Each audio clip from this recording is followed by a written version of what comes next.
Assalamualaikum warahmatullahi wabarakatuh. Saya di sini atas nama Ridwan Dwi Arianto ingin menjelaskan bibliografi. Bibliografi saya itu yang berjudul Hubungan Antara Kebahagiaan Terhadap Kepuasan Hidup Menjadi Penggemar atau Fans Komunitas e-sport pada era 5.0. Dalam penelitian ini ditujukan kepada Ibu Sita MPSI.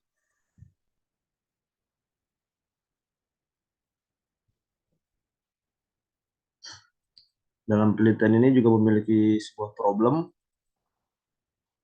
Nah, problem yang pertama itu ini berdasarkan peneliti sebelumnya ya,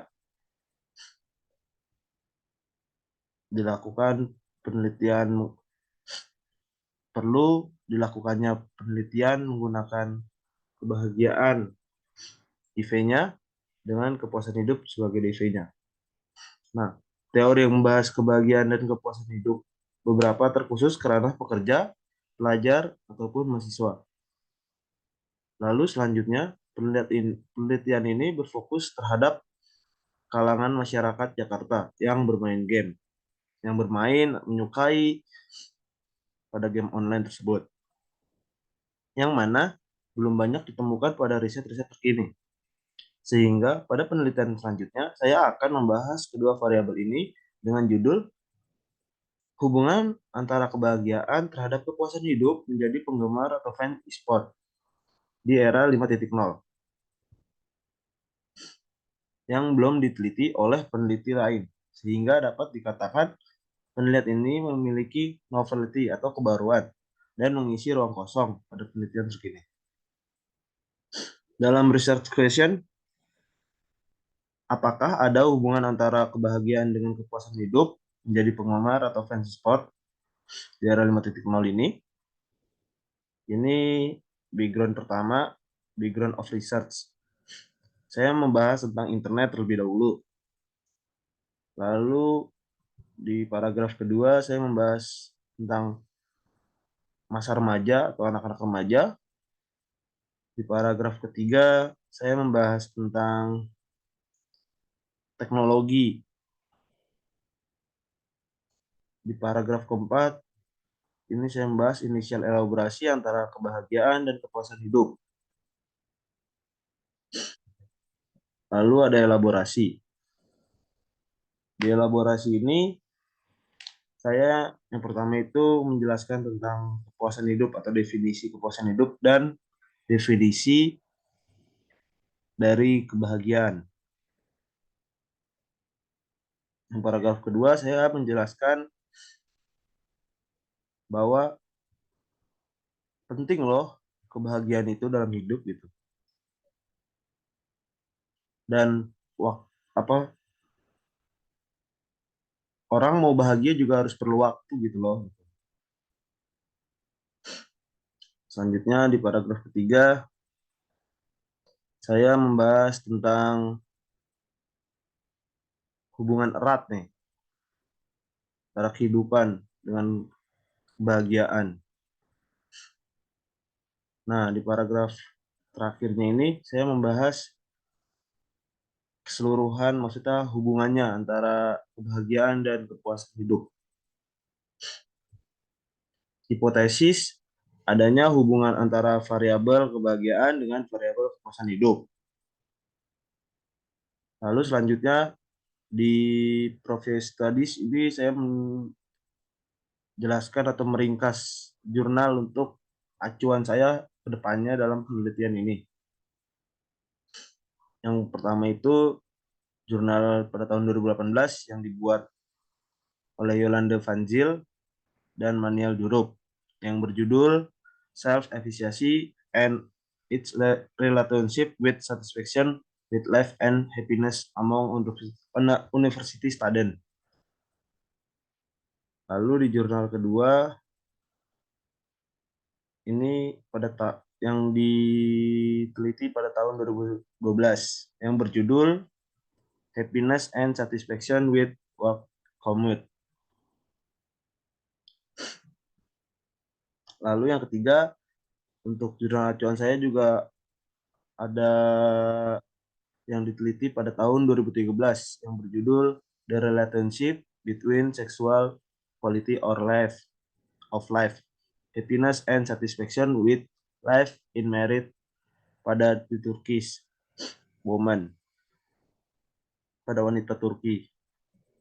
Lalu yang jurnal keempat juga ada Happiness, Life Satisfaction, and Positive Mental Health, Investigating Reproductive Effect over your year 4 years in China Student Sample.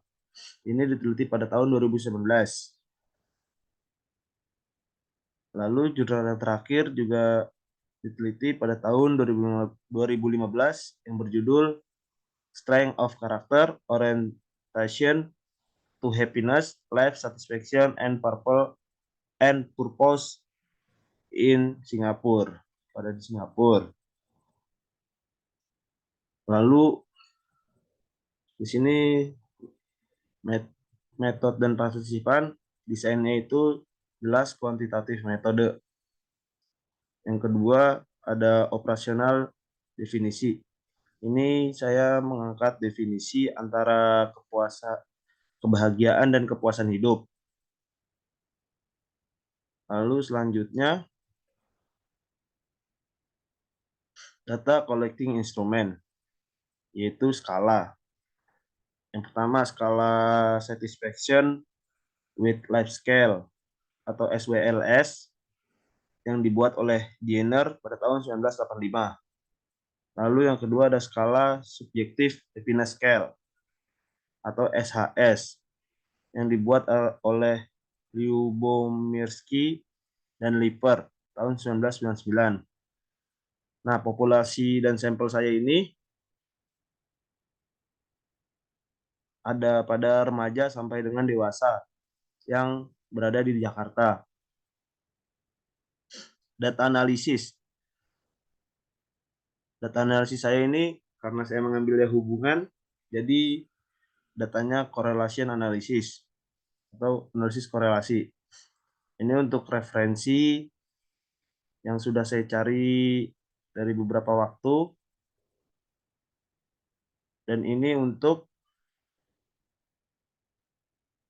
anotasi yang sudah saya buat selama dibuatnya bibliografi ini. Yang pertama ada jurnalnya, self-efficacy itu. Lalu anotasi yang kedua ada happiness and satisfaction with work commute. Lalu anotasi yang ketiga itu ada the relationship between sexual quality of life, happiness and satisfaction with life in married di Turkish, pada wanita Turkish. Lalu selanjutnya ada notasi dari happiness, life satisfaction, and positive mental health.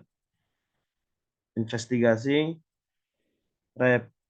reciprocal effect over 4 years in a China student simple.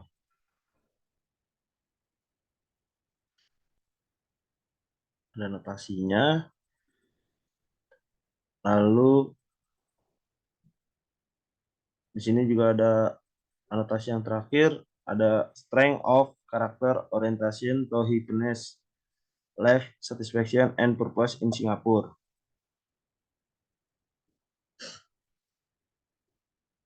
Dalam anotasi ini juga memiliki limitasi atau rekomendasi ya. Jadi saya sudah membaca semuanya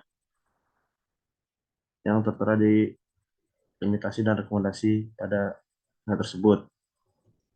Lalu ada outline introduction. Jadi sebelum dimasukkannya ke background of research, saya membuat outline introduction-nya dulu. Seperti yang saya bilang, pertama itu saya membahas tentang teknologi internet.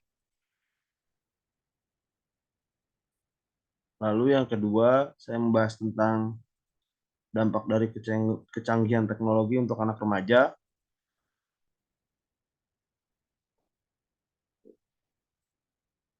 Lalu selanjutnya saya membahas tentang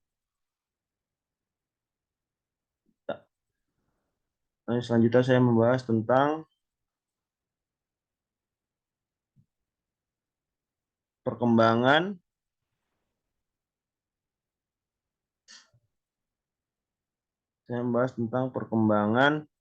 era globalisasi di era 5.0 serta perkembangan olahraga yang saat ini sudah adanya olahraga online atau e-sport. Nah, dalam pembahasan saya ini saya membahas tentang e-sport gitulah. Lalu pembahasan saya yang terakhir itu ada hubungan kebahagiaan dan kepuasan di kehidupan gitu. Lalu di sini ada outline elaborasi. Sebelum saya membuat elaborasi, saya membuat outline-nya terlebih dahulu supaya tersusun gitu. Yang pertama itu ada definisi kepuasan dan kebahagiaan. Yang kedua itu ada makna kebahagiaan serta waktu yang dibutuhkan untuk orang bahagia. Lalu yang ketiganya itu ada fungsi optimal kebahagiaan, studi psikologi positif mengenai kebahagiaan, sifat positif untuk mencapai kepuasan. Lalu yang terakhir itu ada dalil tentang kepuasan hidup, kebahagiaan yang menguntungkan individu, hubungan antara kebahagiaan dan kepuasan hidup. Sekian dari saya. Bila ada kekurangan dan ada kesalahan, mohon dimaafkan. Ya, terima kasih. Sampai jumpa.